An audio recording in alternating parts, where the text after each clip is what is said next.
नमस्कार बच्चों, मेरा नाम है डॉक्टर प्रफुल्ल भास्कर और चैप्टर 1 से स्टार्ट करते हैं जो कि है डाइवर्सिटी इन लिविंग ऑर्गेनिज्म। जीव जंतुओं में कितने तरह के प्रकार हैं वो देखेंगे इस चैप्टर में। चैप्टर स्टार्ट करने से पहले मैं ये बता देता हूँ कि ये टेम्पलेट्स हैं जो आपको याद करने हैं। ये टेम्पलेट्स आपको मेमोरी में रखने हैं और यही 5-10 मेथड को इम्प्लीमेंट करके आपको इस्तेमाल करने हैं। इन्हीं से ही 80 to 90% नीड में क्वेश्चन होंगे और ये टेम्पलेट्स आपको सिर्फ इंग्लिश में नहीं हिंदी में भी मिलेंगे। जब पूरा चैप्टर कंप्लीट हो जाएगा तो नोट्स मैं आपको दोनों में प्रोवाइड कराऊंगा, इसलिए हिंदी मीडियम के स्टूडेंट घबराइए नहीं। पहली हेडिंग पे आ जाते हैं जो कि है बायोलॉजी। पहली बात बच्चों, बायोलॉजी नहीं होता, बायोलॉजी होता है।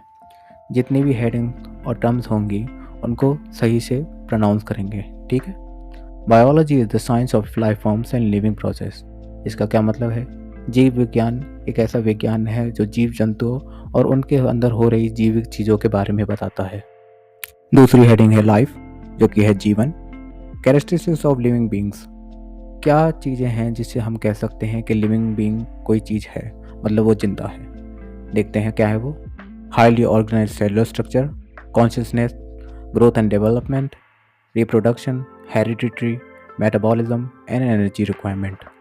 ये जितनी भी चीज़ें हैं उसको विजुअल फॉर्म में या कि वीडियो की फॉर्म में देखते हैं। पहले है सेलुलर स्ट्रक्चर। जितनी भी जीवित चीज़ें हैं हमारी पृथ्वी पे वो एक छोटी इकाई से बनी होती हैं जिसको कहते हैं सेल और कोशिका। उसके अंदर के स्ट्रक्चर उसको कहते हैं सेलुलर स्ट्रक्चर।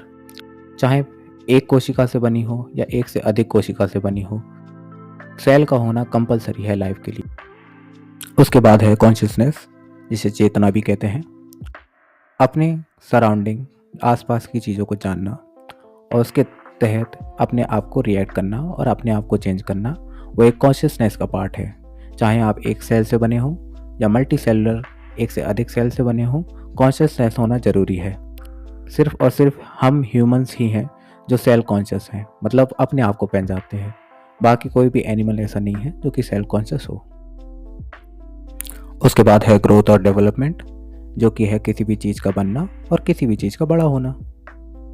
फिर है रिप्रोडक्शन, मतलब खुद को और अपने से दूसरे जीव को बनाना, जिसको कहते हैं रिप्रोडक्शन।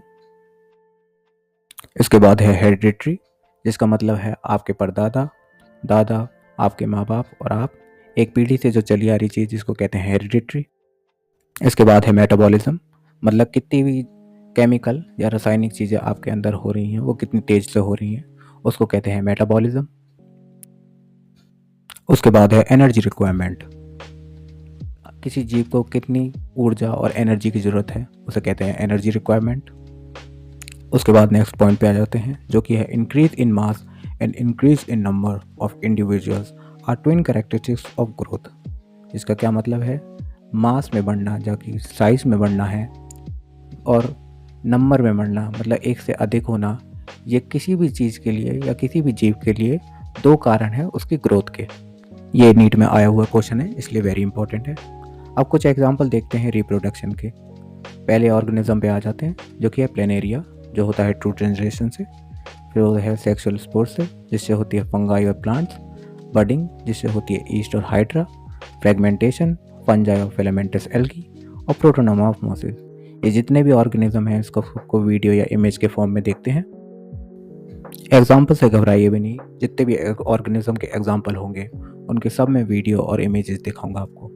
पहले आ जाते हैं प्लेनेरिया पे। कैसा दिखता है? ऐसा दिखता है। अगर मैं इस ऑर्गेनिज्म को एक चाकू लूँ और 4 पार्ट्स में काटूँ तो ये कुछ ऐसा दिखाई देगा। इसके 4 पार्ट्स क्या करते हैं, अलग अलग जगह में फैल जाते हैं और उन 4 पार्ट से एक नया ऑर्गेनिज्म निकल जाता है जो कि ऐसा दिखाई देता है। इसका मतलब अगर मैंने इस 4 पार्ट्स में बांटा है तो इससे 4 ऑर्गेनिज्म निकल सकते हैं। ये इस ऑर्गेनिज्म की खूबी है और इससे ट्रू जनरेशन होता है। इसके बाद एग्जाम्पल पे आ जाते हैं जो कि है सेक्सुअल स्पोर्ट्स का।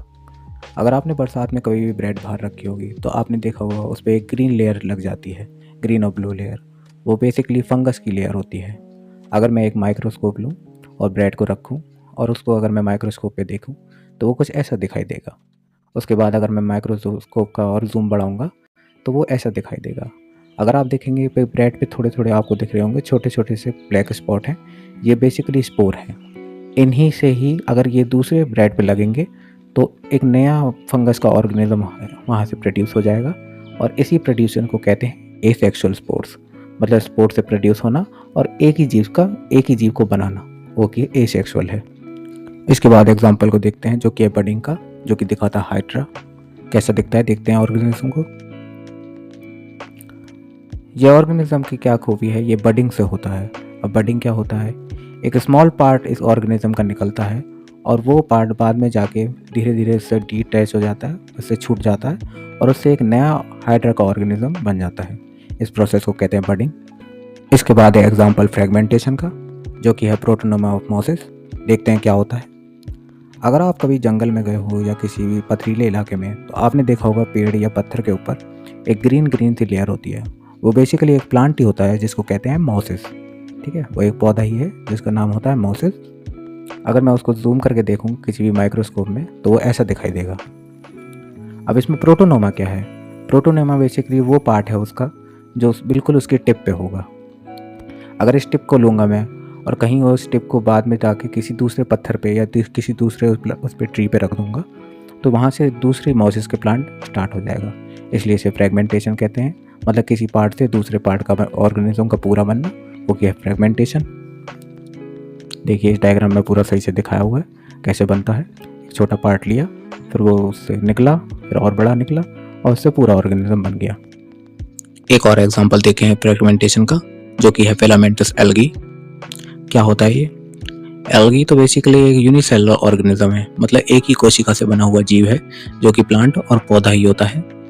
कैसा दिखता है? देखिए ऐसा होता है। अब फिलामेंटस क्या होता है इसमें?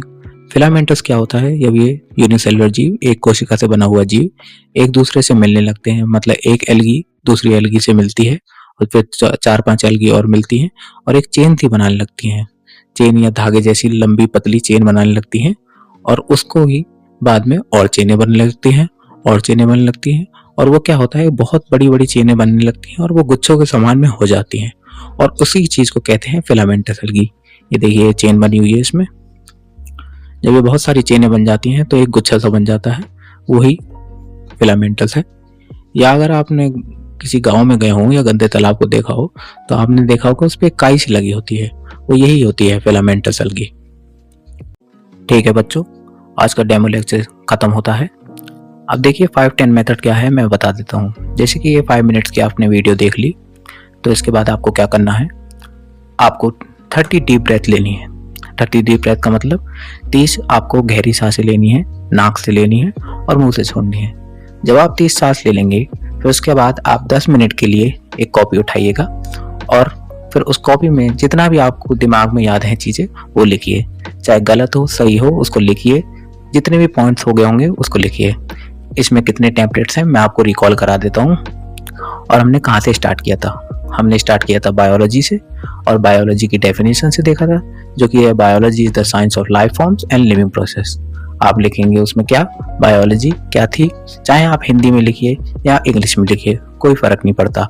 आपको बस आपके ब्रेन में याद होना चाहिए कि क्या क्या प्रोसेस थी और कैसे याद थी। इसमें ओवरऑल 3 टेम्पलेट्स हैं। फिर उसके बाद में थी लाइफ और फिर उसकी सब हेडिंग थी क्या, कैरेक्टरिस्टिक्स ऑफ लिविंग बीइंग। कोई भी चीज कैसे जिंदा है, उसके क्या कारण है और उसे हम कैसे माने वो जिंदा है। पहले मैंने बताया था कि हाईली ऑर्गेनाइज्ड सेलुलर स्ट्रक्चर होना चाहिए, फिर उसके बाद कॉन्शियसनेस होनी चाहिए, ग्रोथ एंड डेवलपमेंट होनी चाहिए, रिप्रोडक्शन होनी चाहिए, हेरिडिटरी, मेटाबॉलिज्म और एनर्जी रिक्वायरमेंट।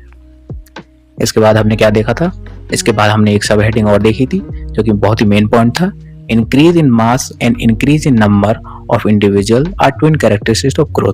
इसका मतलब क्या था, मास में बढ़ना मतलब साइज में बढ़ना और नंबर में बढ़ना, ये क्या है, ये किसी भी जीव या किसी भी व्यक्ति के 2 कारण है उसके बढ़ने का। ठीक है, फिर हमने एग्जाम्पल में देखा था, प्लेनेरिया मैंने बताया था जो 2 जनरेशन से होता है, एसेक्सुअल उसको ब्रेड का एग्जाम्पल देखा था जो कि फंगी थी, बडिंग जो कि हाइड्रा का एग्जाम्पल देखा था, फ्रेगमेंटेशन में हमने फंगी, फिलामेंटस एल्गी और प्रोटोनोमा ऑफ मोसिस को देखा था। अब क्या है, अब आपको जितने भी पॉइंट्स याद हों उस बुक आपको अपनी नोटबुक में लिखना है। फिर उसके बाद देखिए कितने आपने पॉइंट्स लिख पाए और नहीं लिख पाए। पहली बार में क्या होगा कि आप सारे पॉइंट्स नहीं लिख पाएंगे, पर कोई बात नहीं। फिर क्या करना है आपको, फिर ये 5 मिनट्स की वीडियो देखनी है और फिर उसके बाद फिर से ऐसी कॉपी में लिखना है। ऐसे करके आपको 4 बार लिखना है। बेसिकली क्या है बच्चों, नोट्स तो मैं आपको बना के दे दूंगा, आपको नोट्स पे नहीं ज्यादा ध्यान देना है। आपको क्या है, ये वीडियो ध्यान देनी है, और जितने भी आपको मैंने टेम्पलेट में पॉइंट बताए हैं, इसी से ही 80 और 90% चांसेस हैं कि क्वेश्चन आएंगे नीट में, और आपको यही याद होने चाहिए। ये जो टेम्पलेट्स मैंने इंग्लिश में दिए हैं ये हिंदी में भी मिल जाएंगे, इसलिए घबराइए नहीं, पर आपको याद रखने हैं। और नोट्स बनाने पे ध्यान नहीं देना है, ये लेक्चर के टाइम पे ही आपको याद रखना है अपने दिमाग में जितने भी पॉइंट्स हैं, ठीक है। यही है 5-10 मेथड।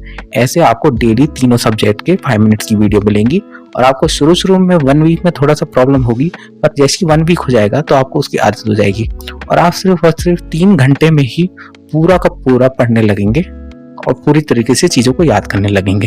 क्योंकि जो अटेंशन स्पैन है वो 3 ही घंटे का है, आपको 6-7 घंटे की पढ़ने की जरूरत नहीं है, आपको सिर्फ 3 घंटे पे ही ध्यान देना है, ठीक है। इसलिए मैं 10 अगस्त से बैच स्टार्ट कर रहा हूँ। मैं चाहूंगा जो हो सके आप करने की कोशिश कीजिए। बाकी और डिटेल में एक्सप्लेन करूंगा, अगर आप डिटेल में जानना चाहते हैं तो आप मेरे को कांटेक्ट भी कर सकते हैं, वैसे मैं आपको कांटेक्ट तो करूंगा ही, ठीक है। थैंक यू बच्चों कि आपने डेमो लेक्चर देखा।